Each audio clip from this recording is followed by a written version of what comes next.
So, welcome to the very first episode of Boys. This is a brand new podcast. We're trying to get off the ground here. And my name's Robbie. Josh here. And we decided to try this new idea out. I felt like a new podcast needs sort of a theme, and not to just have to always fall to that theme. Sure. But just something, a jumping off point, if you will. Right, a conversation starter. And I feel like that you and I are, I feel like we're pretty nostalgic people. I read something recently that there's this study that says that nostalgia is a really bad thing.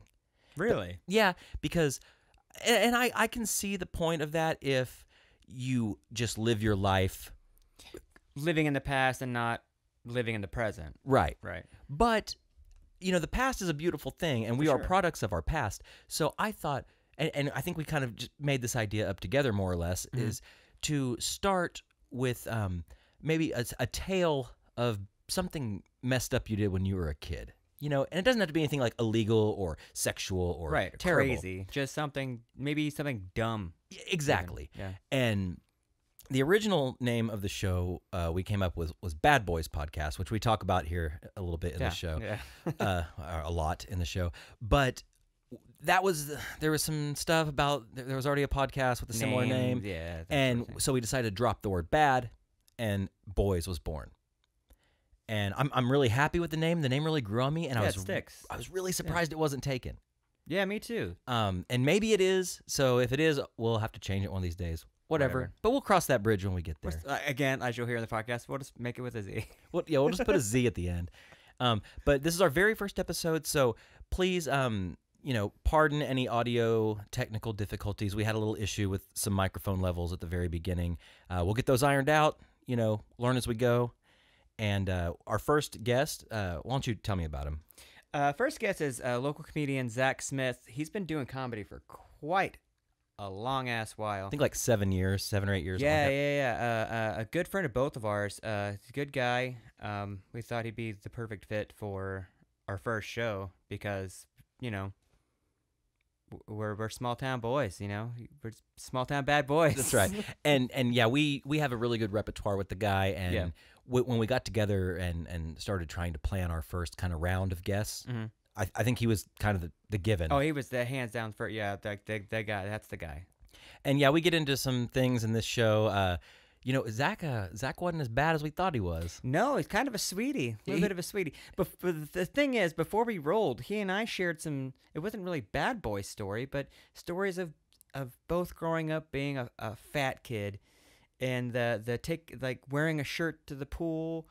And the taking just getting that not a bad boy moment, but a boy moment for sure, especially a fat boy moment. I'm sad we didn't get that on tape, but that's the kind of guy he is, Maybe we should have called it Fat Boys. Fat Boys. Well, you weren't a fat boy.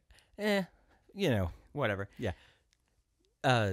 So yeah, we invited him on. He came on graciously, and I feel like this episode was a good start. Sure, it was a lot of fun.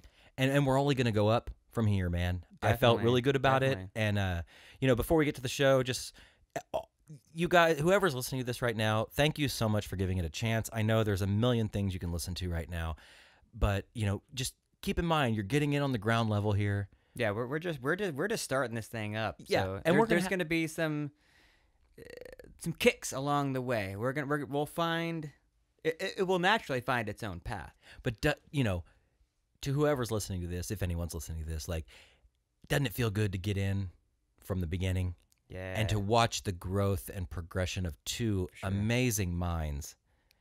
Brilliant. Okay, no. Like planting the seed of the tree that will grow. It's beautiful. It's beautiful. So, and again, with the show being brand new, all of our social media and all of that stuff. All that shit is brand new. You can't just, you could search for it if you wanted to. But we're at we're boyspodcast.com. You can email us at boyspodcast@aol.com, which is totally fucking cool. It's AOL, man. We should probably even get an AIM if we want to do AIM messaging. Oh, it's built in, dude. Hell yeah, I'm down for that. And then everything else, you go to boyspodcast.com. It'll go to our Twitter and our Facebook and all that shit. So. Yep. And without further ado, our very first episode with comedian Zach Smith.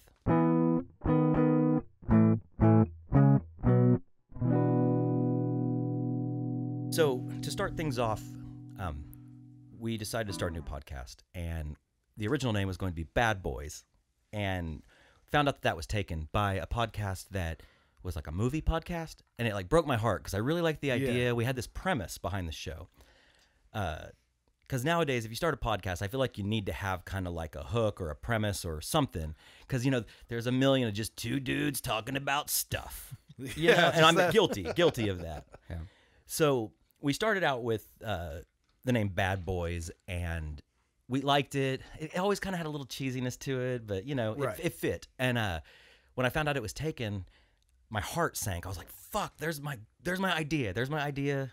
Just shot down. What am I going to do now? And I tried to think of different things, and I couldn't.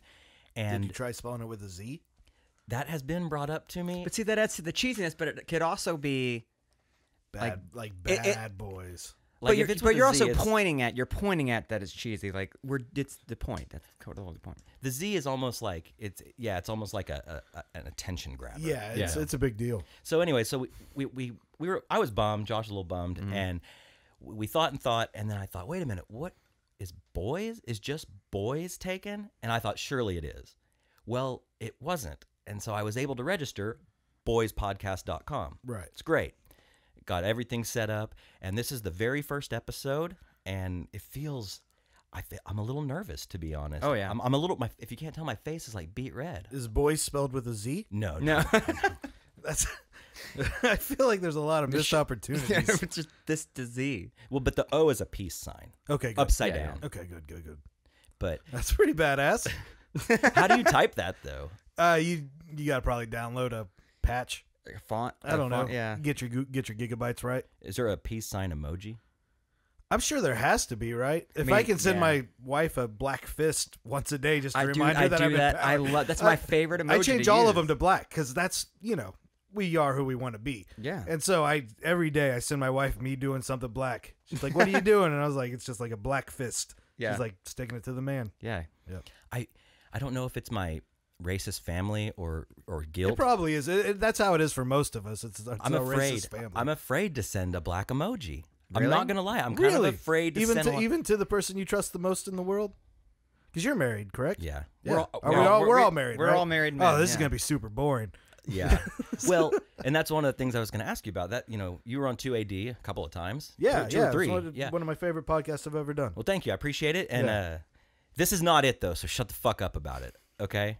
Like, seriously. I don't want to bring up the past.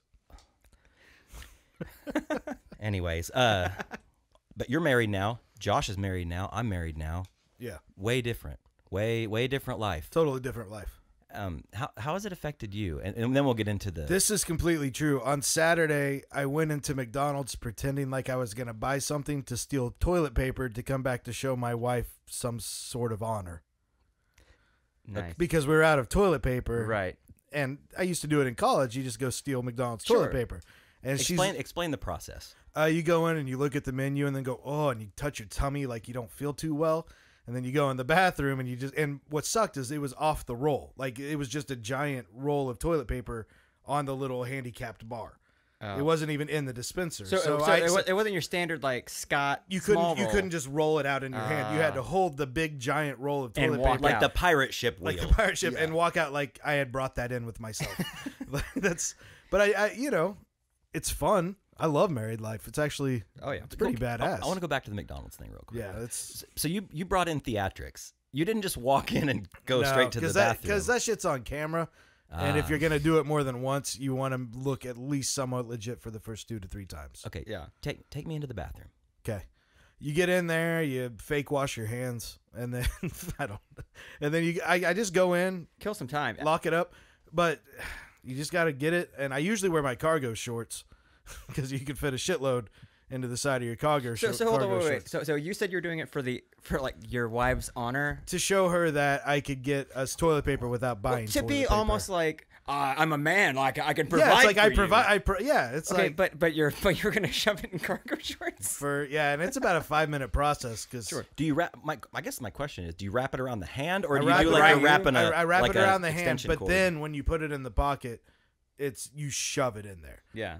And then you hope that you have some semblance after you take it back out of a rolled up piece of toilet paper. And so you get it formatted back, but it's only single ply, so you got to be super careful while handling it because it'll rip apart and then she'll scream. So when you got home, how did you present the toilet paper? How'd that go down? She was probably doing something productive, and I was like, look at all the toilet paper I got us. What was her reaction? I think it was pretty quiet. I don't know. I don't think any wife wants to live that life. No. Well, Like, and I don't even do hard drugs. That's the worst part about it. You should have like Bozo the Clown, like just pulled it out and go, ha ha. Yeah, or like have her grab a flower and then it was just single ply McDonald's just keep toilet going. paper. There's more. There's Yeah. more. So I got about 70 feet of toilet paper from McDonald's. And how do you store it once it's back to the house? I put it in a drawer. Like in the bathroom? Yeah, like, in the just bathroom, Pull it out. yeah. Like that. The toilet paper's in the drawer. Yeah, she hated it. It almost sounds ritzy though. Like we keep ours Yeah. in the drawer. Well, we I used don't to wanna we're know. out on a roll. We used to stay in hotels all the time when I was a stand-up comedian. She would go out on the road with me, and we would designate. There was a shitty La Quinta in Little Rock, Arkansas, and they never had ashtrays in any of the smoking rooms. So we would go buy a tin of cookies, like a Christmas tin, and then you take that tin and use it as an ashtray, and then put the cookies in one of the La Quinta drawers. That way you have a cookie drawer. That's fancy as fuck. That is pretty It's fancy. like, oh, that was a great episode of Storage Wars. I fancy a cookie.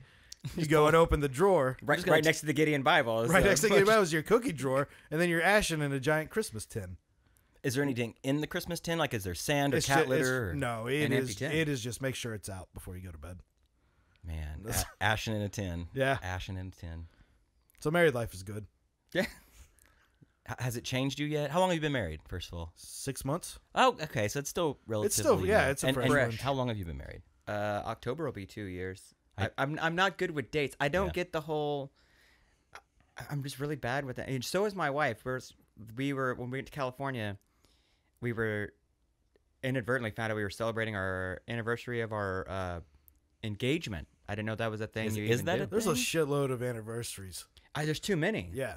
But the only reason I remember my wedding is because it's October 2014, so it was going to be 10, 12, 14. Yeah. So that's an easy way to remember for both of us because we're both kind of the kind of people who are like, fuck it. I have a really easy way to remember my anniversary with my wife. It was March 21st, so it's 3-2-1. There you go. I wish I had that. That's it would have only been better if it was on the 11th, because then I would have never forgotten it. 311. Yeah, if it was on the 11th of March. You guys into rock or what? What's that? I like 311. rock. You guys like rock and roll? I like rock bands like 311. I love 311. Okay. Yeah, I'm a 311 apologist for sure. Where are they from? Are they from Nebraska? Omaha, Nebraska. Yeah, that's You would not think it by listening to their music, but they're 4, 5. Even if it's 4, they sound like 5. It's true. And sometimes they sound like more. Yeah. From Omaha, Nebraska. Yeah, great.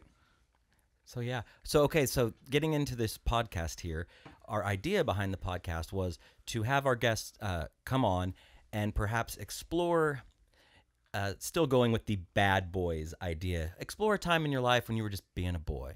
You know that old saying, Zach, boys will be boys? Yeah. It's so true. It is very true. Even as a married man, I'm still a boy sometimes. Yeah. I do boyish things. And Like I don't what? I Pinball? You're putting me on the spot here. Is that a boyish thing? I guess feel like it is. pinball's a boyish thing. I think we all have our things. I think every man. I don't want to pigeonhole every man, but the majority of men all have their boy thing that they do, and it may be a lot of boy things. Yeah. Pinball. I collect video games. Video Games. games, That's a that's a boy big thing, one. right? Yeah, video I games is a boy thing. I've got like Sega, Dreamcast, PlayStation, N64, all the classics over here. But Right. when you think that like with the emergence of nerd culture, or you know what I mean, like video games and comic books they're all being like popularized again. So now it's no longer like, you know, it's not frowned upon. So like you can literally be a kid forever. I You know think what I mean? I think it's half that, and I think it's also half like go back to when Apple first started, and they were nerds in a garage coding and smoking pot, and they were truly nerds, you know. But now, if you know how to build a computer, you're still a fucking nerd. But That's true. But it's more Yeah. accepted, I guess. Sure. Is it? I still get riled up Over a when I nerd? see a nerd. So you like one of those like 50s beach bullies? I want to bash nerds. Or you like ogre? I feel like ogre sometimes. Nerds, you gigabytes and rams. Get out of here, Yeah, Geek Squad. they're a bunch of nerds. So yeah, I guess to start things off, like I texted you this morning and I was like, hey man, I spaced and forgot if I told you about the premise of the show, a nice jumping off point or whatever. And you said, yeah, I have a story, I have something. I was a good kid growing up. Like when I was like 3, somebody's like, here's the rules. Now live to 72. And I was like, got it. And so that's kind of what I've like. I was a very rule abiding kid. Like there was one time I wanted to slide in baseball, but I was too fat to slide. The coach told me that. So I drew all over my jersey with a brown marker so it looked like I had slid. And we were a poor family, and my dad just went off. But like that's those little types of indiscretions. There was one time I talked to a stranger, which I feel is like the ultimate bad boy move. Like when you Stranger danger. you go, when I accepted stranger danger. Stranger danger wasn't a thing when we were a kid, though. I mean, you were told not to talk to strangers. Right. Never take candy from a stranger. I think it came right after ours. You know what I mean? I feel like Power Rangers and all that. Stranger danger hit like when I was 17, 16 maybe. Okay. Because I'm 32. Okay. How old So- are you guys? 34. 35. Okay. Stranger danger I feel like really hit junior high, maybe early high school. Right. I missed the boat on stranger danger. Yeah, I yeah. never heard that term until like Well, I'm from a town. month I'm from ago. a town of 1,100 people. Like stranger danger didn't exist. You knew everybody that Yeah, was small in the town. town at all Yeah. times, so you could just talk to anybody. So you were a good boy. Yeah, no one's I was a stranger. good boy. I was a small town boy done good. Nice. Yeah, that's what the newspaper's gonna say someday. In Cherokee, the Cherokee Republican Messenger is gonna say. That's a nice unpartisan name for a newspaper. Yeah, it's real good about the FFA. I'm sure. I'm Yeah, sure. they love that sort of shit where I come from. So never got in any trouble? When did you had to start as you got older, you had to kind of push the limits Well, I don't know, in man. some way. He did probably use a lot of markers, right? Yeah. That's you probably got a whipping for that. Yeah, I got decently. And lit then for you that. dirtied up your uniform. That Oh ain't cheap. yeah, and we were poor as shit. That was like $17. Yeah, so I'm sure that's pretty bad. Yeah, Can you picture to this day like what the uniform looks like? Was it bad? it was Was bad. it a hack job? It was, Wait, was it the, not to interrupt you, because my wife recently unearthed a bunch of, she went through a tub and found a bunch of pictures of me in Little League baseball, and I totally forgot about it, but the uniform, everyone else had like these, you basically made your own uniform. It was like a T-shirt with one color, and the iron-on print, was it that kind of uniform? Yeah, And it was that thick lettering that would stick puffy, to your that skin. puffy lettering. Yeah. Yeah. It's just, I wanted to slide so hard, but Well, you see it in all the mostly movies, Major Yeah. League and what have you. well, my parents owned a burger restaurant when I was growing up, like a fledgling. Like, have you ever seen the show Bob's Burgers? Mhm. Yeah. That was my life for about the first 16 years. Did you guys live on the roof? We lived in a house behind it. There you go. And let me guess, the reason you wanted to slide so bad is because the restaurant was called Sliders. I wish it was. It was. That's not bad. It was mainly because You can use I had that. seen Don Mattingly do it once, and so Wasn't he kind of a big guy though? I think so. No, He no. wasn't. No, he wasn't. I'm that- thinking of Tony La Russa. probably. Yeah. Wait, that guy's super fat. Right. Yeah, that's what I was. I was Tony La Russa fat With a markered up belly. with a markered up belly.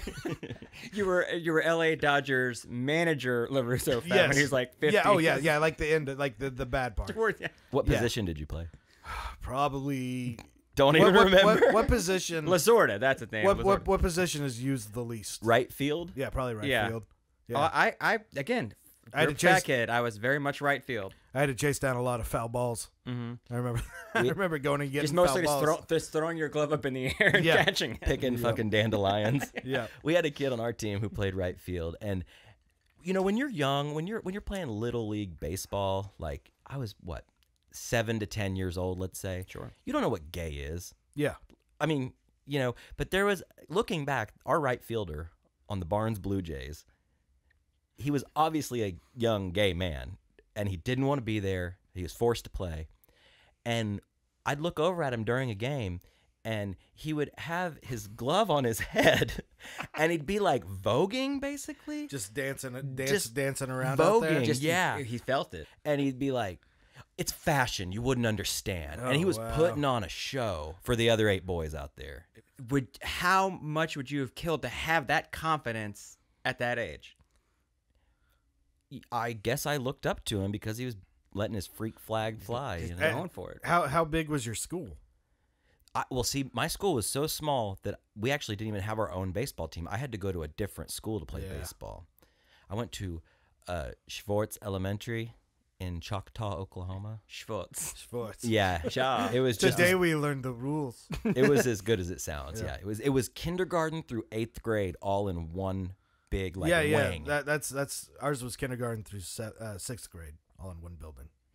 Well, going back to the topic of the show, having gone to a school like that from kindergarten to I think 7th grade, somewhere in there, I saw some bad kids. Yeah. Because I was a little nerd reading my Spider-Man comics, and I was seeing like two white, imagine a male and female Beavis finger banging in the back of the school bus. I saw that. Dude, school bus, I have a theory that 99% of fingerings happen in buses. Like, I think that is where... That's a solid percentage. It's like if you go to a barn, you're going to find porn. There is porn in every barn you will ever go into. Or any small town we grew up in, on the side of the road, on any given mile strip, you're going to find We porn. found some shit with some bitch creaming, but listen... That's a bad boys thing. It's a bad... Oh, yeah. Yeah, we watched it, and then we had to shoot it up with a BB gun because we were worried our parents were going to find it. Get rid of the evidence. Oh, man. Yeah, we've talked about that before outside of the show. Like, I call it woods porn. Yeah. Because growing up in Choctaw, there were a lot of woods. We didn't have big city blocks. We had cul-de-sacs and little additions. So yeah, you'd be walking home from a friend's and you'd find that withered, wrinkled, waterlogged porno mag. But it was never it wasn't like Playboy. It was like Cherry and Club or some high society. The real trashy ones. Dirty. Yeah. Who's just willy-nilly throwing that shit out a window? Some dude that flew a little too close to the sun, and his so. wife started to sniff around. Icarus. And the Dickarus went through his fucking porno mags near the river. Well, that's what happens. I flew too close to the sun. You had to do the same thing? I kind of Johnny Appleseeded it. Had my porn collection, and I was moving out of my dad's house out in Choctaw, out on the middle of a private road, out in the middle of fucking nowhere. And I had all my porn in my backpack, which was it was a stack of magazines, probably about 20 magazines or so. And I was driving down Triple X Road and tossing porn out of the truck. Just literally Johnny Appleseed. Yeah, I was Johnny Appleseeding it. I was the Johnny Appleseed of porn. And I would throw on about every quarter of a mile. Do you know that you made so many young boys' lives by doing that? Yeah. I was a Santa Claus. I was better than Santa Claus. Because fuck a Sega Genesis when you could have free porn when you're 14. Yeah. Before the internet. You can save up for a Genesis. Porn you can't really save up for. Unless you know somebody super shady. Or somebody that had an older brother who was always bad. But they're super shady. Yeah. Yeah. Somebody that's giving porn to 12-year-olds, they're super shady. No, a guy who will buy beer for a 16-year-old, that dude's kind of, okay, he's a loser. It's a loser. But if that guy's going to buy porn for 16-year-olds, he's a shady motherfucker. Watch out. He's on a list. Yeah, he is a gross degenerate. There's a vast difference. Vast difference? Good one. I'm going to put a little in there. But no, I remember being young and before we could buy beer, we would shoulder tap. There was a gas station off of it was I-10? No, it was Tank and Tummy. Oh, Tank and Tummy. Over by the Air Force Base. And there was a guy that worked there, this long, red-haired, very overweight man, and we called him Red. And he would sell us beer. So so he was kind of scummy. He was a little bit of a shitbag. But then, if he wasn't there, his boss wouldn't sell us beer, so we would shoulder tap. We would wait in the parking lot and, ask random men getting off work to buy us beer. And 99 times out of 100, it was, no, fuck you, no way. But then you'd get that guy that maybe he was just a little down and needed to pick me up. There's a desire in all of us to make somebody happy. Sure. And if it's kids wanting to get drunk. Would you buy beer for a car full of cool kids? Oh, definitely. Can I hang with them? After that, can I hang out with them after that? That's what you would do. I'm hanging out with you. Yeah, you got to deal with me till 2 a.m., bros. That's what I would start saying. Listen, I bought a 30-pack of Stones. I'm here all night All long. night. Yeah. You guys want some gonna drink this? cigarettes? Yeah, like I kind of had a moment like that today. I ran down to this little convenience store on the corner, and I wanted to buy a 6-pack of beer for the show tonight. And whoa, crazy! Yeah. Whoa, Bad boy. and I was walking out, and there was this car full of these. I guess I'm just getting old, but these kids did not look old enough to drive. There was a boy up front, another boy up front, and then there were 2 girls and a boy in the back seat. And I just kind of like looked at them when I was walking by, and they, I was like taken back to being that young and rolling around with your friends after school, and like you had your girlfriend next to you if you were lucky, if you had one, and you were like touching her leg, and all that played in my mind. And then I got really scared about 2 more steps in. I thought, these kids are going to ask me to buy them beer, because it seemed like they were clearly waiting for that. Yeah. And I made eye contact with them and just kind of like gave them a nod, got in my car, and they never asked. And I thought, okay, this is either a really good thing or a really bad thing. Am I not cool enough? So wait, your not bad thing is just like self-esteem issue of like you're worried that you've lost your cool. I'm worried that these kids didn't think I was cool enough to buy them beer. I probably wouldn't think you were cool enough. I wouldn't think I was cool enough, though. I think I'm cool enough. I don't. If 16-year-old you saw you, would you ask you to buy beer? Oof. It's mind fuck. I don't know. Yeah, probably. That's a Looper moment, right? Yeah. I don't know. So food for thought, guys. Think about that one. I'm kind of at a loss for words at the moment. Yeah, kind of dropped off there. Yeah. So growing up, small town, good boy. Yeah. Good Christian boy. Were you raised in church? Oh, yeah. So we all kind of grew up the same way. Small town boys in church. Yeah. I remember my parents getting this is going to be a deep cut, but Zayo. Do you remember Zayo? Oh, yeah. Hell yeah. I remember I brought home my first Zayo record, and I was like, no, it's Christian music. And my mom's like, no, this is if you want this Twyla Paris cassette, I'll give you that. But Newsboys is good Christian rock and roll. Yeah, listen to that Shine song another 200 times. Oh, my family was like the Gaither family vocal band, like passed down from my like grandma, like Branson level Yeah. shit. Tabernacle choir. Yeah. My mom played piano for like 25 years At church? at our church. Yeah, my mom I used did to too. preach at our church. Like one Sunday a month, they'd let me preach. Oh. At night. At what age? Like 16, 17? So you were on the road to Months? like be a youth pastor. Yeah. I'm a trained missionary. Like I did all of that. Yeah, I was on the road to be in the ministry. And then you fell from grace. I quit the Christian rock band I was in and joined another band, and then a guy handed me a blunt for the first time, and then Done. yeah, it was like one of those moments Yeah. where it's like, nah, I'm not going to be a dick about faith. If you have faith, that's awesome. I think everybody should have faith inside of them, but I'm gonna go this way. Like I'm still a part of you, but I'm gonna go this way. I'm not gonna be an asshole about it.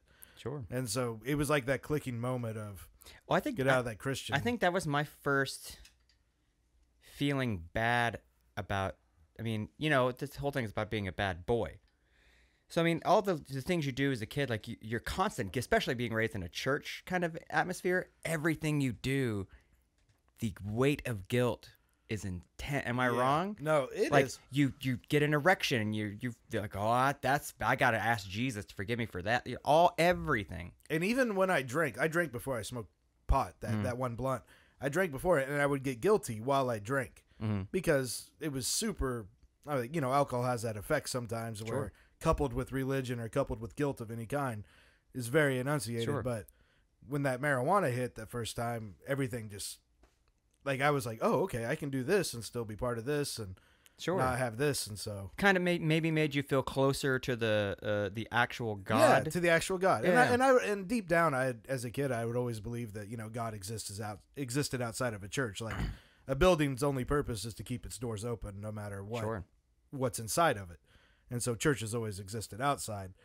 And so I've always kind of held that belief. And then marijuana just made me go to music festivals. And I was like, this is church. I feel the same way about the whole religion thing. When I started smoking, I was still into Jesus. But like Rob, you and I have talked about that before. That whole like chasing the feeling, almost like chasing like a heroin addict chases like that you get that like the Holy Spirit and then you start losing it more and more and more, and then when you smoke weed, like, oh, it's a whole other thing. Yeah, I can enjoy it on this level Sure. without the fear of it ever going away. Sure. Or me losing it for something I've done. And then you eventually, go to college or you start reading books and you realize that it's all kind of nonsense. You just kind of be quiet when you go home for Easter. So you grew up in the church. Yeah. Was your father a preacher or anything like that? No. He would do the offering sometimes. Okay. Deacon? No, he wasn't deacon level. Okay. It was mainly my mother. We're like Deacon level. Our family, deacon level is huge. that's man. legit. That's You like get to be a that's like deacon. 6 other dudes being like, he's gonna be a deacon. He's gonna be What is a deacon? It's just a dude that kind of oversees a lot of the finances, yeah. a glorified accountant for the church. Yeah. Is it? And is there's it usually any- like 6 deacons, right? Or 4 deacons? Yeah, whatever? 4 or 6 deacons. Is that the same as an elder, or does that just mean an old person in the So church? what was your religion? Well, I grew up Assembly of God, like speaking in tongues. I was Southern Baptist. and I was all that Southern Baptist. Weird shit. And then after, because my grandma was Assembly of God, and it was weird, man. Like we'd go to church camp every summer, and it was like a week long, and I would see kids speak in tongues, and I never did it, but I would see it. I would see it was called being slain in the spirit. Yes. Rolling around, speaking in tongues, passing out, sweating, and even though like when I was young, I'm not gonna lie, like I felt the presence of God. Like I really thought that I felt some sort of power, in that area that we were in, this like outdoor tabernacle, Sure. metal building. Well, Whatever. you're secluded from. You're not in school. You're around people your same age, and you're all being funneled into the same place. It was, looking back, it was a fucking brainwashing camp. Yeah. Like, totally was. I did Falls Creek. It was the same thing. Now, were these people bad people? No, not all No, of them. they're not bad people. No. It's just they might not know better. Sure. I did get hand jobs at church camp. See, though, I went to Falls Creek 12 times. Yeah. And I never got a hand job. Did you ever get any like side tit or anything? I got to see a guy supposedly possessed by the devil because I was helping people come to Christ Yeah. at the bottom, and this guy was like throwing over tables and going blah blah blah blah, and so But it was. it's better. It was drama. It's drama, It's but drama. sometimes I could come around and be like, hey, I touched boobs at Falls Creek, or I saw a possessed dude throw a preacher across the room. Right. I'd rather have the possessed guy story.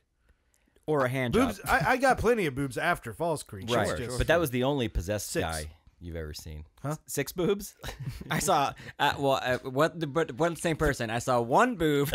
Well, 3 of them are from the chick from Total Recall. Yes. And then that one girl that just had one. Yeah. Everybody knows that one. Yeah. Yeah, Like, yeah. It wasn't Brenda. one because it was removed. It was one because she had like a uniboob. Uniboob. The Yeah. nipple was right in the middle.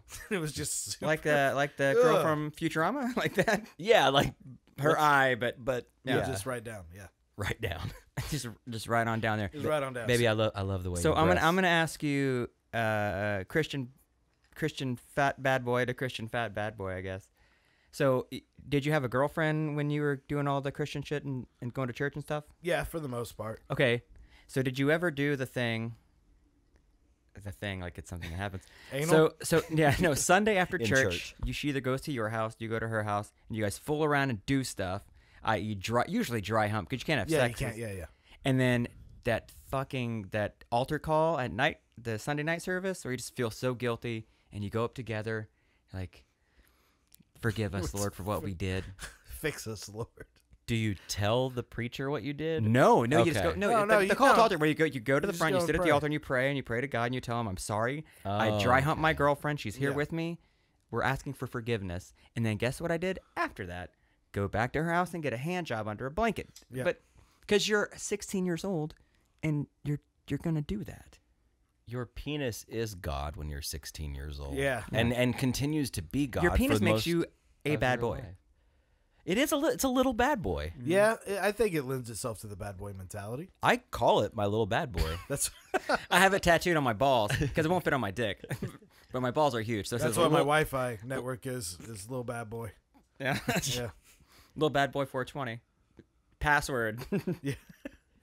So yeah, I don't know. Like I have so many stories to tell, but I feel like I told some of them on the old podcast. Mm-hmm. So, if anybody is listening to this that listened to 2AD, it's like, I don't want to be repeating myself. Do it. But I've got so many. Yeah. Many.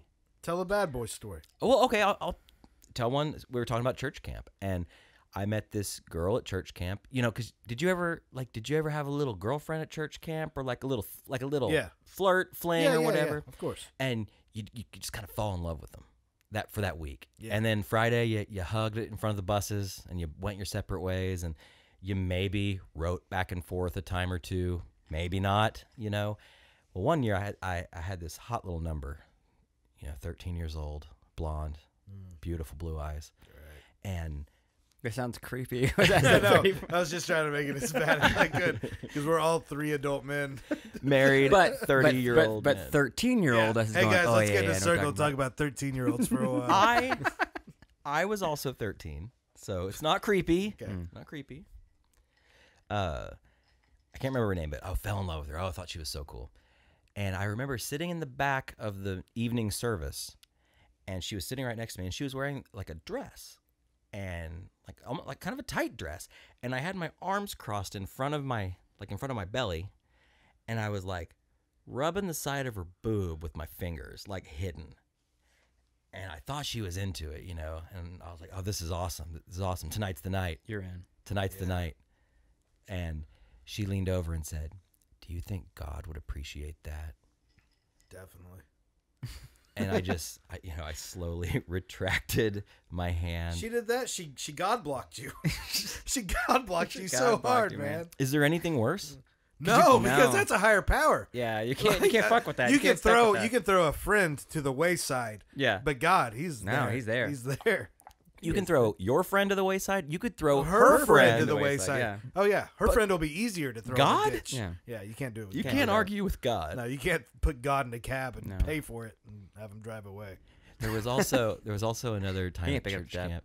There was this girl, and she was like, "Hey guys, come out here." And so okay, let me back up a little bit. Our cabin that we stayed in, it was like there was a big common area in the middle, and the girls on one side, guys on the other side.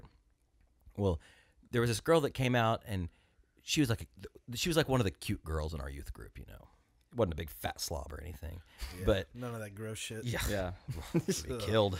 But anyways, she comes out and she's like, guys, I want to show you guys a trick. I'll show you a trick. So everybody's like gathered around her, like there's a fight going on or something. There's probably like 20 or 30 of us, and she gets down on her hands and knees, and she starts like arching her back, like down and then up like a cat. And then down and up, like over and over. And people gathered to watch this? She started doing it. And then all of a sudden, you started hearing. She started like queefing. She was farting and queefing. That's hot, man. You married her? Is that your wife? Because you should have married her. Put a ring on that. Yeah. I'd never had to work another day in my life. That's so weird. Yeah, dude. It was you'd have to travel, but you could make you could make money off of it.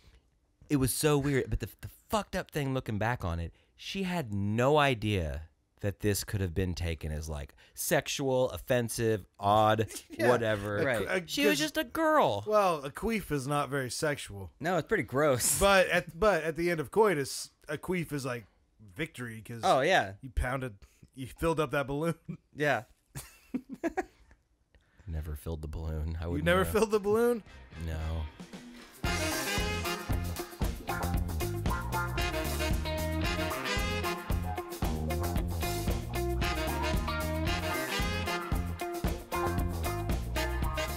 Okay, welcome back. First episode of the Boys Podcast, or just Boys. I don't know. First ep. It feels really good. I'm excited. We have a guest in studio. My Persian kitten Puff. Well, Erica's cat. I can't take all the credit. I did drive to Choctaw to get that cat. Yeah. I bought it off of a woman, and it was the saddest moment. I got out of my car, found the cat on Craigslist. Erica really wanted this cat. It's a premium cat. We've always had like street cats, rescues. We wanted a premium cat. So Erica found this little sweetie, and I went to go purchase the cat after work one day, and the lady hopped out of the car, and she didn't have the cat with her. And I was like, that's weird. And then her son stepped out of the car, and he was like this probably 5 to 6 year old little redheaded boy. And he was holding the cat, who was just a little baby kitten at the time. And he was just crying so hard. don't want to get rid of her. I don't want. And the mom was like, we made a deal. You got to keep one kitten, and then the other one we had to find a home. And he was, and I felt like such a dirtbag. Like, just, and I was like, give me the cat. I like kind of took the cat from him, like an '80s kid movie villain, give me that darn cat. No, more like, give me that kid. I should have gave the boy a little. I should have gave him a moment to say goodbye. Yeah. No. But I kind of Well, you should have done Johnny Appleseed is slip him a porn. Yeah. Not a bad idea. Like hand him an envelope is with 5 too early for porn? Yeah. Oh yeah. Yeah. I should have like folded up one page of a Playboy. Sure. Yeah. But Not just like the top, like the Jenny McCarthy download, like where you're waiting to download the whole page. Just the top, just the top tit, no nipple, just the. Yeah, like no Cleavage. spread beef or anything, but like No. like a Playboy. Yeah, like an Anna Nicole Smith. Sure, boot pic or classy. something. Yeah. Like in a Classy tub with image. roses and like pearls. Yeah. Yeah. You know, which is hot. Anyways, so you just went on a trip. You just came back. We were actually going to try to start this last week, but then you went on vacation. Yeah, which is awesome. And tell me I about your trip. I went to California. It was fun. I used to live there for a short time. My wife had never been, so we decided to go. Have you ever played California or done California out there? I've done like San Francisco and Frisco. Sonoma County. See, those are the good parts. Yeah. Yeah, we I've went never to- been to LA. We went to L.A., which is the fucking armpit. I would die. I would be robbed and murdered within terrible. 1 minute. I wouldn't say that. It's just there's just too many fucking people. Like, Yeah. well, you hear about it all the time. You hear like the Bill Burr bit about like, you know, there's just too many fucking people. And out in Oklahoma, you don't really see it because you kind of get to go. You know, traffic is really non-existent. It doesn't exist yet. And then you get there, and you're on the fucking, not to get all Californians, Right. but you're on the 405 for 3 hours to go. Literally, we were on the highway for 3 hours to go 15 miles. Just too many fucking people. So is it just like bumper to bumper standstill? Literally bumper. It's almost standing traffic. Like, it's a parking lot. And then you get off, and then you wait to go down. There's a lot of one-ways. And what I figured out from talking to Uber drivers, because we did a lot of Ubering, is the key is download Waves, which I've heard people talk about on other podcasts, but we don't need that here. But there, like, it gets you, like, it tells you side streets to go down. Waves is awesome. Yeah. Now explain it. It's like a GPS, like an advanced GPS. It's much better than Google Maps. And Morgan Freeman can be your GPS voice. And it Yeah. tells you like the good way to get Yeah, somewhere. it it doesn't gives necessarily you tell the you, like, the quicker ways. highway, like, whatever the fastest way for you to get to where you are, where you need to be from where you are. So, yeah, so it would, like, say, like, Google Maps would be like, get on highway blah, blah, blah, and then take exit whatever. Mhm. Waves is like, at the next, it's not going to be a light, but you're going to turn left on blah, blah, blah street and then go up through this neighborhood, and, like, it gives you, like, Okay. shortcuts. Yeah. I had no idea this even existed. Yeah. It's a good system. Yeah. Sounds pretty I awesome. like it a lot. So what'd you do when you were out there? Fucking everything. Like, we weren't planning on doing a lot. We were kind of just going to go and, like, we're not going to make a plan. We're just going to just fucking go. We landed LAX, went down to San Diego, took the train down, saw the sunset on a train, drunk, which is fun as fuck. I highly suggest if you ever get a chance to do railway travel, do it. Have you been on a train? I've been on a train through Alaska, through the interior of Alaska. Were you of drinking age? Yes, and I was drinking. Oh, it's so much fun. It's super fun. Drinking on a train. Have you been on a train? I've never been on a train. Oh, you got to do a train trip. You've never man. been on a train? I've been in a train, Oh yeah, everybody's been in a train. like the front. I was Yeah. the front. But I've never been on Well, no, a train. I've been to a train concert, but I've never been. yeah. Wait, do you like rock? I love rock. Oh, Do you like and rock? I like 311. Well, is that rock or is it rap rock? I'd say their greatest hit is Amber. I mean, literally, that's their greatest hit. But you got to come original. Did you hear that? That's God saying fuck no. Yeah, God hates 311. Down is that a song? Down's the shit. there's. Speaking of down, there's a real downpour going on outside. There is. It got It's crazy out raining there. like crazy. It's thundering and lightninging. How do you? Okay, I think lightning is the plural. but it's Yeah. thundering. So is it lightninging? No, it's lightning. Lightning? It's I just say, did you hear that thunder and lightning? there you go. That's Yeah. a better way to phrase I it. I can't figure it out, so I don't pluralize Yeah. either one of them. cool. All right. So you went to a theme so park? I was on a fucking train. I got drunk. Anyways, we stayed in San Diego at this really cool hotel. They upgraded us to a suite. Every time me and my wife go to a place, by the way, they always upgrade us, and it's the fucking coolest thing. Probably because we travel during the week and off seasons, so that they're pretty much empty. It's like, fuck it, we'll give you guys a suite. Totally cool, but we only use them for one night, so it feels like kind of a waste. So we bought like some mini bottles of champagne. It was nice. And then we went up to LA, did all the shitty traffic shit, went to the theme park, went to Universal Studios. Have you been to a fucking theme park? Not like that. No. Yeah. Frontier City. Does Frontier City count? Kind of. No. What about Dollywood? Did you pay $13 for a beer? I wish I could have. Yeah. Is there no beer at Dollywood? There probably is. Not. I was like 7 and just looking for boobs. No, it was. You go to Dollywood and you're like, bring me the titties. I imagine just one roller coaster with just two big hills. No joke. It just looks like a big pair of When tits I was a kid and I heard park. about Dollywood, I seriously had that same thought. Dude, that it's that's what I gotta thought. be I was that. like, it's just gotta be one roller coaster with two big hills. And if they don't have that, you're missing out. Like there's a market right there. She's just a pair of tits. Let's be honest. Well, and she can sing too. I mean, come on, Jolie. Yeah, but one. that's just an add-on to That's having true. To having Dolly Parton boobs. When you were a kid, if you heard the name Dolly Parton, what was the first thing you thought of? Tits. Boobs. Yeah. Tits. Boobs. Same with Elvira. Yeah. Yeah. But those might be my favorite pair of all time. Elvira, time. I was Googling it earlier today. I was like, what's my favorite pair of boobs? And it was Elvira. Yeah. It was hands down. Perfect, because it's that it gives you that Halloweeny gothy kind of a vibe. Which, let's be honest, we all kind of like. I don't know about your preference. Oh, I listened to the Deadlines. Do you remember them? Oh yeah. Okay. I saw them at Outer Cafe. Yeah. Actually. I was the into kind of it was either a gothy kind of girl you liked when you were a boy, or the raver chick, 'cause that was my favorite, or punker girls.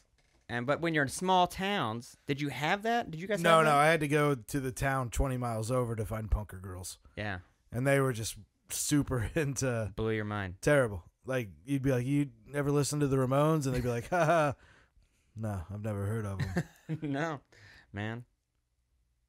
David Allan Coe. So tell me about California. How was California? How was the Anyways. theme park? It was, again, too many fucking people. You wait in line, and it's weird. I remember when I was a kid in youth group, we went to Florida to do a mission trip where we sang to a shithole church in Jacksonville, and they took us to Orlando to Universal Studios, and then that's probably 92, 94. And I remember the rides then being very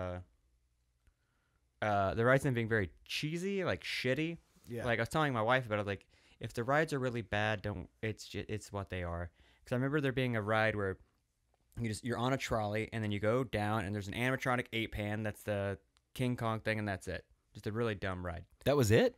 Well, that in 92 in Orlando, Florida.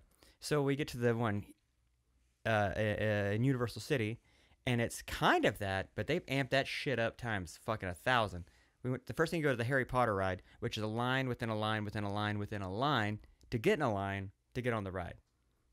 So for wait forever, and then you sit in this thing, and then you put on 3D glasses, and then there's a television screen, and you move around. Like it feels like you're on a ride, but you're basically watching a 3D movie and moving around. And that's every ride in the park. That's going to cost you $105. Save yourself the trouble. Just watch Harry Potter, and you'll be fine. $105 To get in, yeah. Was Beetlejuice walking around? Was there a dude walking around dressed as Beetlejuice? I'm so glad you said that, because, yeah, there was the worst Beetlejuice I've ever seen. Well, it's the same guy. It has to be the same Beetlejuice. That was doing it way back in the day? 97. You remember seeing him on, like, Nickelodeon? They'd be like, and Beetlejuice is here. Yeah. It's just... Oh, my God. It was bad. As soon as I saw him, I looked at Diana. I was like, it's like fucking Neil Hamburger. It was just an old guy trying to play Beetlejuice, and it was just really fucking... it was sad. Did you interact with this Beetlejuice? When he interacted with me, he goes, hey buddy, did the Beetlejuice voice. And I go, and I was like, I wanted to, because like, oh cool, but I felt bad for the guy. Right. Are these people employees of? That's what I was wondering. Are they buskers? What are they? No, they have to be employees of the park. You're characters, right? So like, you're part. I'm assuming you're part of the Actors Guild because you're in costume as a character. I was telling my wife this. We went because after we left the Harry Potter thing, which was all for her because I love her so much. And she loves Harry Potter so And much. I don't know dick about Harry Potter. In fact, we're online and there's this roller coaster ride that's like it. Apparently, it's called I don't know, hippogriffin or whatever. And I'm like, do you want to ride that fucking weird a roller Gryffindor? coaster? No, apparently it's just like Hufflepuff? No, it's a Hippogriff. I don't know. It's a wicker basket dragon that flies around. A whisker back. All right. It looked like a goddamn wicker wicker basket. basket. And she goes, you know what that is? I'm like, no, I'm doing this for you. I'm waiting in this goddamn line for you. Anyways. Is that how you put it to her? Did you go, I'm waiting this goddamn line for you. No, it's not. I mean, I should have. Just be a man about happy it. vacation. Happy vacation, honey. Fuck you and fuck Harry Potter. Fuck you. I want a Duff beer in my mouth. Let's go. Oh yeah. But I did have a Duff beer, which is basically a Budweiser. So we go to the Springfield thing. This goes to the other thing. So there's characters, and they're all in suits. And I leaned over to my wife, and I was like, man, that's probably a pretty legit job if you're like in your teens, because you don't have to see them face to face. You can kind of be a dick without being a dick. 'Cause you don't have to say anything. They're fully costumed. So are you talking like a Bart Simpson walking around? Yeah, Bart Simpson with a giant Bart Simpson head. And I imagine the person in there is probably 18, 19, 20. And probably hot as balls. Right. Oh, you're probably sweating your dick off.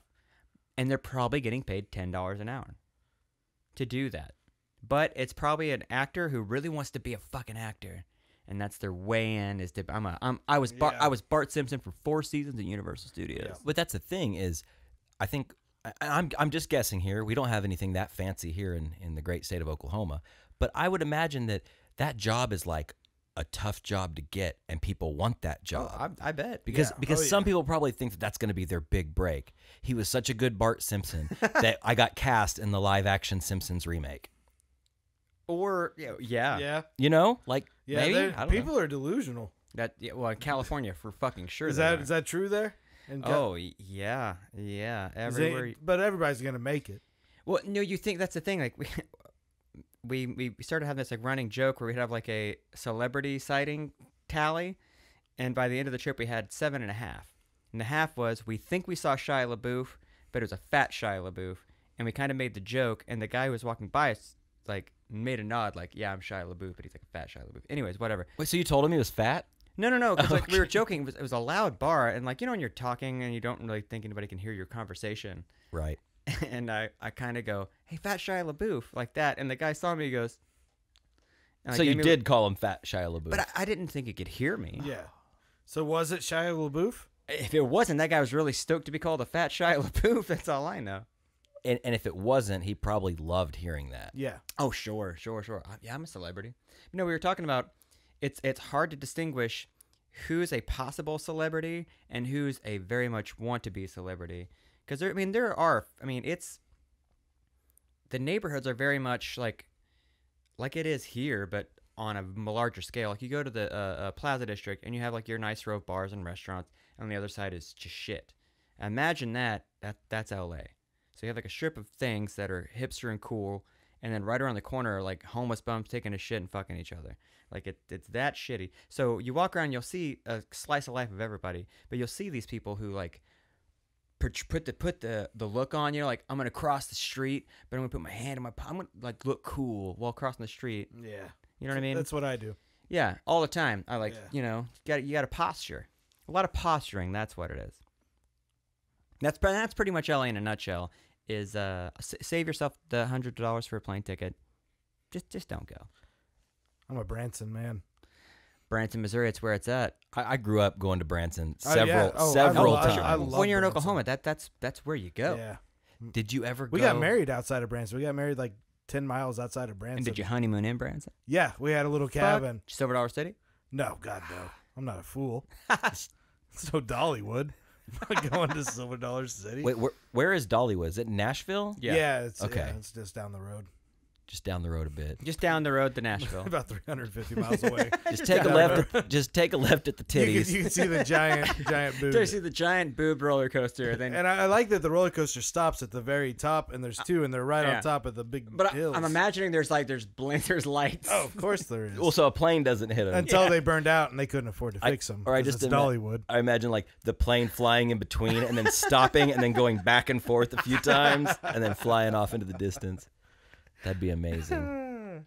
Yeah. Well, you said something about Ubering around, Yeah. and okay, this is gonna make me sound like a fucking dad, but I'm new to this Uber thing. I took my first Uber like a few weeks ago. It's pretty awesome. Dude, it's the best thing ever. It changed the game. For sure. It changed the fucking drinking game. We Uber we Uber everywhere. Like Yeah. I almost Ubered tonight, just because I was like, it might rain. I don't want to. I'd rather pay like $12 and just get there without having to worry about driving. For sure. Well, and you know, not to sound hacky or anything, but like I started doing it, and then we started doing it a lot because it was like, now we can go to the bar and not worry about driving home. And what's $10 to get home? Yeah, if you're willing, just don't drink one drink while you're out there. Like just cut down what you're Or gonna drink by 3 one. more. Yeah, or Right. drink 3 more because you're getting home safe. Well, because like where we live, it's about $12 to $14 to get to the good shit. yeah, You know, 'cause we're out here just a little bit further. Yeah. But so we started taking these Ubers and meeting the different people who drive. Right. And the other night, I had this epiphany. I was like, could you like bribe your Uber driver to drive faster and shut up? Like hand him $5. Like, is that an Uber like underground code? Like, if I hand you $5 in ones, it means just stop asking me about what I've done tonight and just get me home quick because I've got to piss. So you had like a talkative Uber driver? And that's okay. See, and I'm curious about another thing about Uber is, do they get paid by the mile or the time? Because some motherfuckers take their time getting somewhere. I'll tell you exactly how. And this is I learned this in San Diego. We took an Uber we took a ferry from the island over to San Diego, and then an Uber from that ferry dock to pick up our rental car. He picked us up, and then he was like, "Where are you guys going?" Like, we're going to picking up a rental car. What do you need a car for, man? I'm your driver. Like, being all like super cool guy. I'm like, nah, we're going to LA. I could drive you to LA. Like, I'm not gonna take an Uber to LA, dude. $75. I knew a lady that took an Uber to Dallas from like an Uber driver one night took a person to Dallas. That's so crazy. She said he talked the entire time. Yeah. That's 3 hours. Oh, well, this guy's all cool to, like, pick us up and be all chatty now. I'm like, I'm not. Anyways, so on the way there, it's like, just so I know, what would that cost? What would it cost to take an Uber to LA? He's like, I don't know. I charged a guy $300 once to take me to Vegas. I'm like, okay. So you do the math in your head? Like, No. okay, And then I divide go, so what's that? He's like, well, they only pay it. They take 20% of what we get. So say you get a $6 Uber ride, 20% of that is going to Uber. Okay. And then they pocket the rest, which is kind of shitty because I was thinking when I was out there, all these Uber rides are going to add up and it's going to be fucking, because it's LA. I thought they were just going to jack it up. Right. Never paid more than $4 for a fucking Uber anywhere. Yeah. We had a guy that brought us home from my birthday party last month, actually, and he wasn't an Uber driver. We couldn't find an Uber driver at the time, so this guy pulls up in one of those like big van taxis, and he jumps out and he's like, "You guys want to ride?" And we were like, "Okay, sure. We'll just fuck it. We'll just take a taxi home." It ended up being pretty expensive, but he and I don't mean to sound like an asshole, but he was like a token, like kind of like Iranian dude, you know, like, you know, broken English, like. So he's bringing us home, and we're all drunk. You know, it was the end of a long night. I think we closed down the bar that night, and for once, and that, as you get older, you don't do that as much. But we were having a lot of fun that night. And he's driving us home, and again, he's the chatty driver where, like, we just all want to, like, check Instagram. Like, that's all you want to do when you're drunk and getting home. Like, you don't want to throw up. You don't want to piss your pants. You just want to check Instagram. No big deal. And but me, being the rube that I am, you know, baby's first Uber, I was like, so, sir, what's the worst ride you had? Ugh. Bad mistake. You opened the floodgates. Mm-hmm. That I did. And he starts talking in broken English, and he talked about he was taking a woman home, and he was to drop her off in front of these apartments. Well, I guess her boyfriend was at the apartments, and he was very angry, and she was talking about how angry he was, and how that, you know, that the guy was gonna beat her up when she got there. She was in trouble and all this stuff. But when he was telling the story, he kept using the word hostage. He was like, I had to intervene and I had to hold her hostage. And he kept saying hostage over and over. And it was just very creepy and weird. And that is super creepy. And like, there was like 6 of us in this van. Yeah. There was like a bunch of us coming home. And everybody was like, Rob, shut the fuck up. Like, just stop.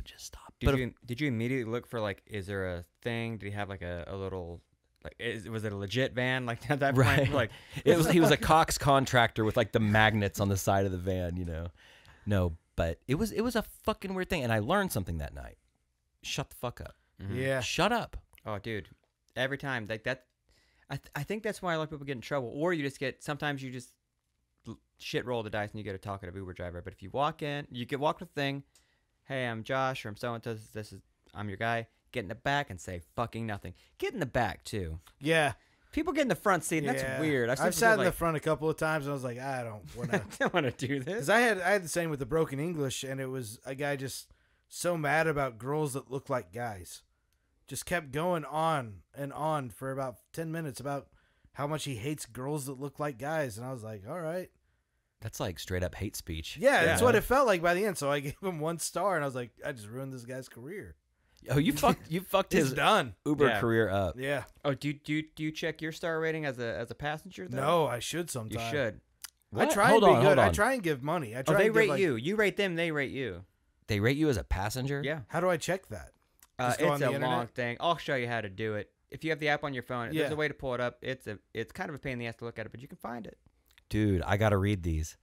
Like this might have to be a segment Yeah. because I was pretty sloppy in a couple of these Ubers. Oh, I was, and my wife sometimes will be real drunk, and she'll be like, "So tell me about your parents," and I'm like, "Stop asking the Uber driver shit. Do not get personal. Do not get Yeah. personal. They're gonna Yeah. talk." See, my wife is fearful of Uber. Like she thinks Uber is like totally unsafe. So she's gone a couple of times in town, and then in California, she's like, let's just get a cab or let's just take a bus. I'm like, just do fucking Uber. It'd be cheaper. Fine. And we did it. And the more we do it, she's like, okay, I guess it's not that bad. It's not. You just got like, it's like you're the first time. I think I was with you on your first Uber in Dallas. Yeah, that was the first Uber I was. And Yeah, I will that say- that started. For an Uber, that was the most awesome experience because it was a nice, I'm going to say a great car. It was a good car. It was lit nice. It smelled good. He was playing smooth jams and didn't say a fucking word. First of all, he wasn't playing smooth jams. We got in and he was playing Rage Against the Machine, Killing in the Name of, unedited, with the fuck you, I won't do what you tell me, Yeah. over and over. That was not a smooth, But it I was a mean, good jam, but for it was us, not a no, smooth I'm saying jam. he luckily he was picked us up. Right. If he would have picked up anybody else, they would have been like, what? But it couldn't have been any more perfect if we sat in that car and he handed us a goddamn margarita and said and put on fucking 311 Creatures for a while or something like. Can we just take a moment? That's the third 311 reference in this Yeah, episode. if we do it 11 more times, Well, And Nick we Hexum will. up here. And we Yeah. will. Yeah, Yeah. he'll appear right in front of us. Yeah. Nick Hexum will So, appear. so Zach, tell me what's going on with the comedy shit, man? We ran into you guys at Speakeasy a few weeks ago. Yeah. And can I? Sorry to interrupt, but No, before no. you get into it, I do want to say something interesting about that night. I forgot who was on stage, but we watched you, and then somebody came up after you, and we just popped in. Like we had no idea that was going on. We popped in after I forgot what we were doing before that, but a few of us friends were hanging out, and we walked in and watched your set, and then some of the next guys. And I'm not trying to talk shit or anything, but we stood there for a while, and then we all decided, well, time to go get another beer. Right. We turned and walked away, I saw you. and the guy on stage was like, well, there goes the crowd tonight. Yeah, doesn't that suck when you're the crowd? Yeah. Doesn't it's like as a I'm- comedy patron? I it's- want to go get a beer, or Yeah, I want to yeah. pee, Oh, or I it's the got to worst. smoke a cigarette. There was nothing personal. One time I No. did a comedy show in Memphis, and I went to leave to go smoke a joint before I went on stage, and I was part of the crowd because crowd. there was 4 people there, and another local comic was like, "You asshole," and I was like, "Dude, I'm up next. I'm just going to smoke a joint. I'm And- preparing for my set, Yeah, dude. dude, we're part of the audience together. Like, you should be trying to keep me here. Don't call me an asshole. Yeah. Oh, that's got to be the worst. To just be Yeah. like, to be the audience. Well, it was a weird feeling because part of me wanted to like just stop in my tracks and be like, all right, we'll stay. Yeah, Sorry. Yeah. But I needed a beer. And, we That's- were at the bar to have beers, and we Right. lucked out and saw some comedy, which is cool. Yeah. But it just, it made you feel like a prick. Oh, I feel so. I'm more sympathetic to audiences than most comedians For because sure. I'm like, guys, come on, this is, let's just get through the next 10 minutes. I Yeah. don't care how you feel about the next comic. let's just get through these next 10 minutes and we'll walk away better people. Power through it. I'm gonna tell some good jokes. I'm gonna try it, and I'm gonna talk to you. Yeah. There's only 5 of us, so we better get to know each other. And then you try and create a groupthink mentality, and then you have a really good 10 minutes, and then you're done with your set. Well, the weird thing about stand-up from an audience perspective is, I come from a background, and so does Josh, of like being in a band. Right. So when you're in a band, you have band practice, and you get together and you play your songs and you mess up and you refine it to the best of your abilities, and then you book a show. And, whether there's 5 people there, 50 or whatever, that's still like, it's a performance. It's a thing. It's a big deal. It's very loud. Yeah. People can't just like talk through it. Right. But when it comes to stand-up comedy, yeah, you don't have any safety net. It's just a dude with a microphone. Yeah. but isn't the speakeasy, like, isn't that kind of like band practice for a comedian? Oh, Speakeasy is one of my favorite places to do stand-up in. I love doing that. And I was in rock bands all through high school. So you know the difference. Yeah, and the I was similarity. a drummer and for, a decade, and all in like, 5, 6 different bands. And then eventually I was like, I'd rather just talk. Like, I watched the lead singer so many times just plug a microphone in and then just stand there. Yeah. And I always wanted that life of you just show up, and sometimes it's already plugged in for you. Or like the Blink-182 method of like, they're just telling jokes in between songs. I'll just do that shit. I got to open for a band called Coliseum. Have you ever heard Coliseum? Oh yeah. Yeah, I got to open for them in Little Rock, and their crowd work in between songs was like just disheartening and hilarious and bleak and just so much fun. But that was one of my favorites, is getting to open up for Coliseum. Those guys ruled. They were a killer. That's awesome. Killer live band. But yeah, so like, but you don't have that safety net. You don't have anybody else to take the blame. No. For how bad things went. And you're not holding a guitar or you're behind a drum set or whatever. It's fucking frightening. Yeah, very frightening. It's fun. I mean, I could imagine.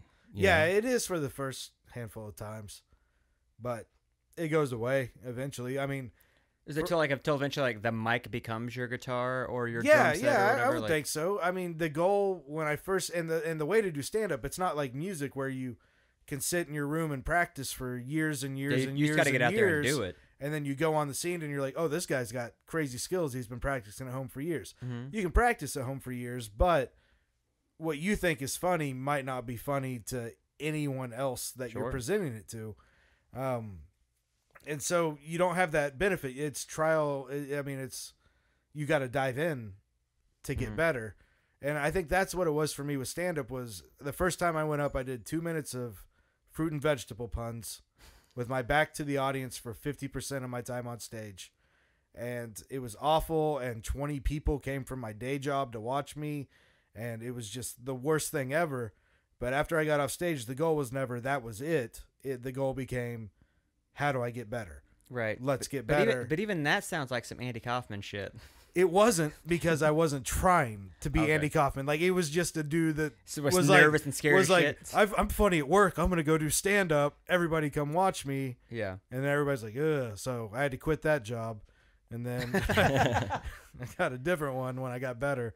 Invited all them, but yeah, I mean, it's that mentality of, I like my thoughts a lot. Like, I really like my thoughts, and I want other people to like my thoughts because I think they're funny. That's the best part. I think that's probably the best part of having a wife, is having somebody that you can just talk to free flow from your brain and them get it. Like 75% of the time, 80% of the time. That's it, man. Just those genuine moments of two people on the back porch smoking a cigarette, and something comes up and you both go off on this funny little thing together. Right. And by the end of it, you're in tears just laughing. Yeah. Like, I get that more, and it's crazy because I don't do stand-up as much as I used to. Right. But I found that joy within my wife of having not an audience, but almost a partner. Sure. And the goal is to make ourselves laugh. Do you guys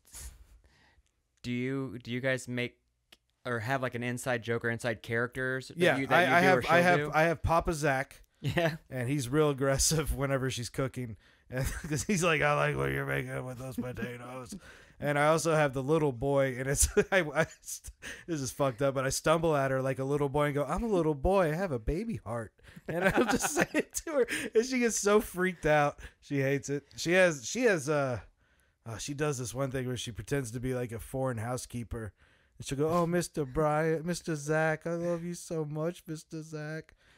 And she doesn't do anything, but it just makes me super uncomfortable because I don't want to own a human. It's fucking weird. Yeah. But that's the thing about being married and kind of going back to where we started. Those fun little things. Like, we'll get up on a Saturday morning, and because, we both do the 9 to 5 bullshit. So, we get up and leave and then come home, cook dinner, and go to bed pretty much Monday through Friday. But, like, we'll get up Saturday or Sunday, like, hang out for a little while, start cooking breakfast. And, like, we start singing these weird songs that if I sung one for anyone else in the world, I would get punched in the face. Yeah. But, like, that's the beauty of, I guess, getting older and trying, I don't know if you're testing material or whatever, but, like, sometimes you might just be, like, a character or whatever, and...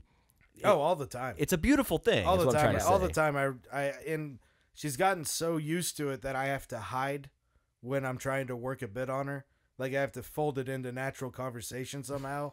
And then make it feel like we arrived at my punchline naturally. Yeah. And that's super hard to do. So I think that's actually going to benefit me in the long run of stand-up is being able to hide the punchlines. Well, so you say you slowed it down a little bit, but you're still plugging away. I mean, I've got like 4 or 5 shows over the next handful of weeks. I was supposed to open for David Cross. Yeah. Yeah. That was a kick of the dick. Can you tell us what happened? He decided not to have any openers on his tour, so I got fucked, but like 80 some other dudes did as well. So I can understand it. You're going through the Midwest. There's not the best comics through here. I mean, there's a lot of great comics. Don't get me wrong. Well, there's one. There's Zach at least one that could have opened for him. Right. But there's I can understand, and I think he's doing more of a one-man show. David Cross is on this new tour, so it's not just straight stand-up. Not jokes. Not just straight jokes. Not just straight stand-up. Okay. So he might not want to set the tone of the show as a stand-up show. Sure. So I have no resentment. I was supposed to go to Vegas. I won a competition to go to Vegas and headline a club, and then they kept pushing me back. Like a week before I was supposed to fly out, they pushed me back another 3 months to the point where it's like, hey, you can come open for our shows, do 2 minutes.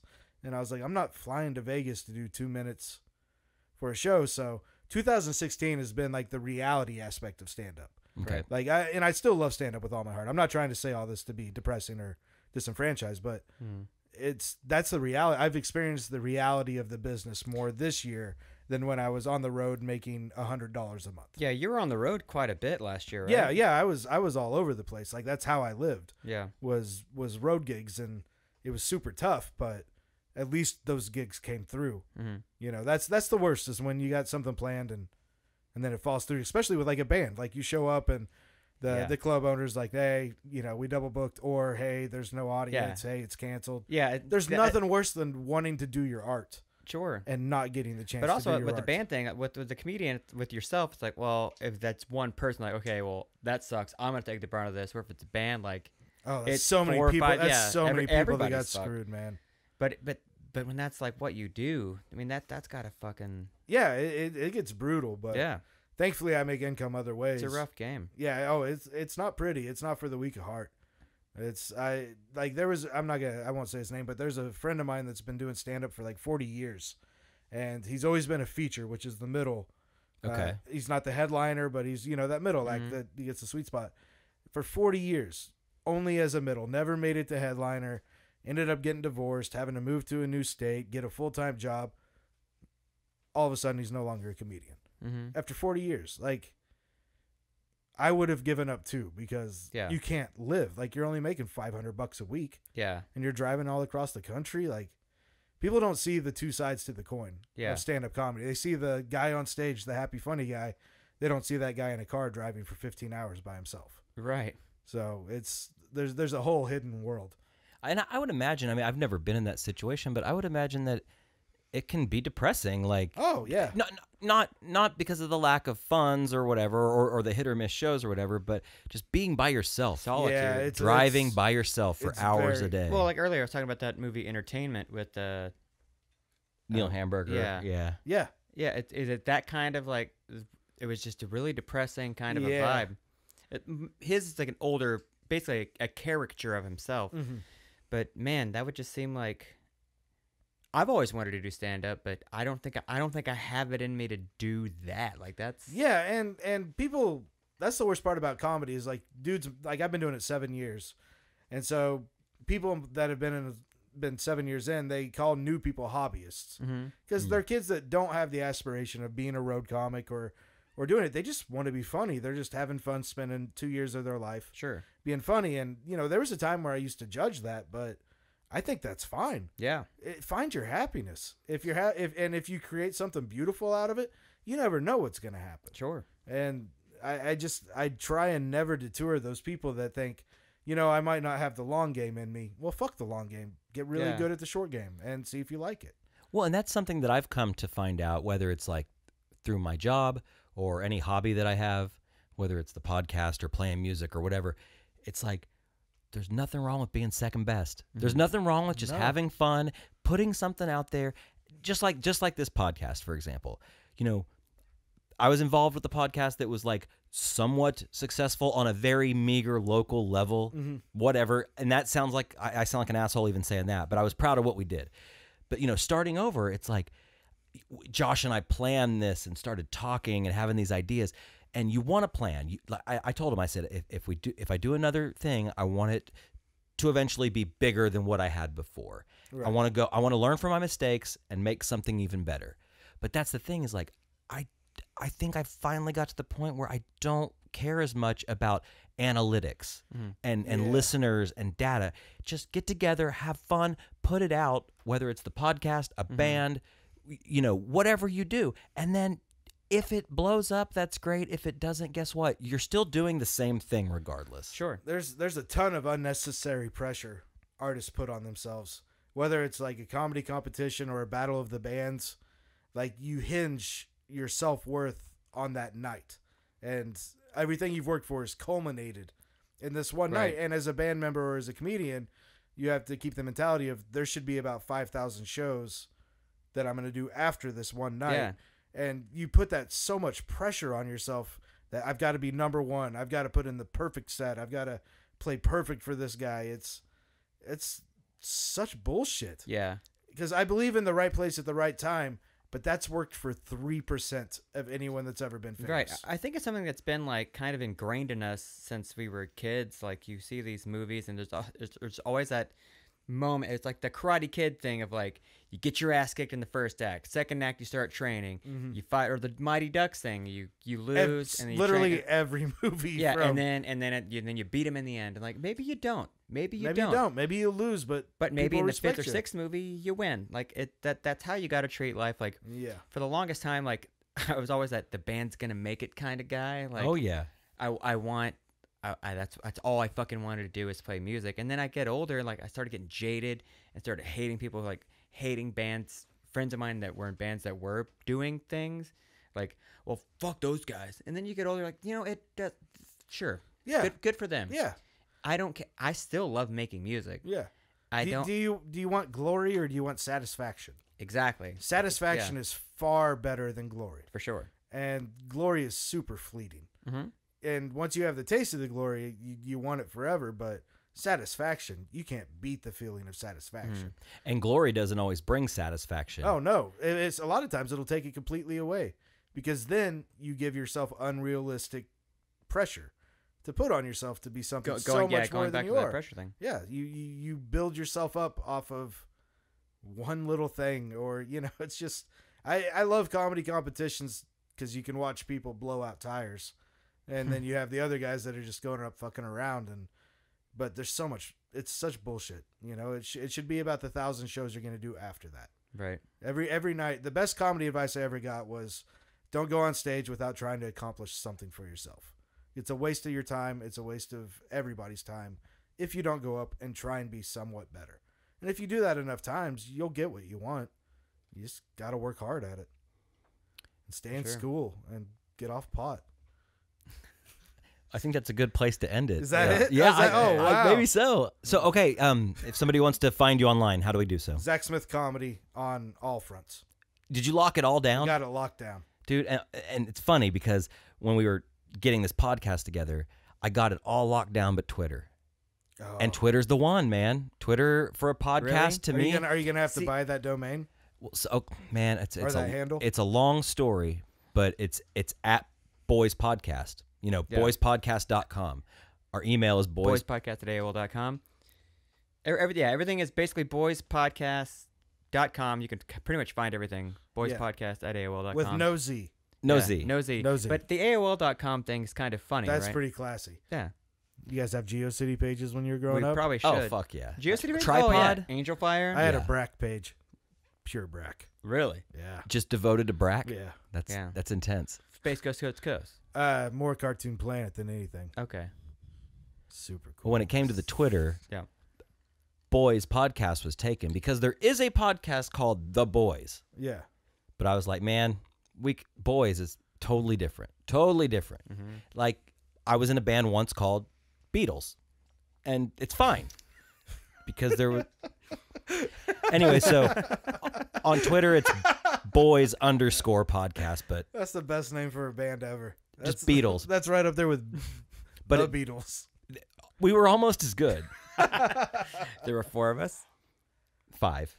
Oh, there's... We had a 5th Beatle. Oh, fifth Yeah. Beatle. Anyways, Zach, thanks for coming on, man. Thanks I appreciate for it. having me, Robbie. I appreciate it, man. It was really an honor for you to be our very first guest on our very first episode. And it's all up and away from here, I would say, Josh. For sure. Yeah. Fly that kite. Good job. Fly the kite.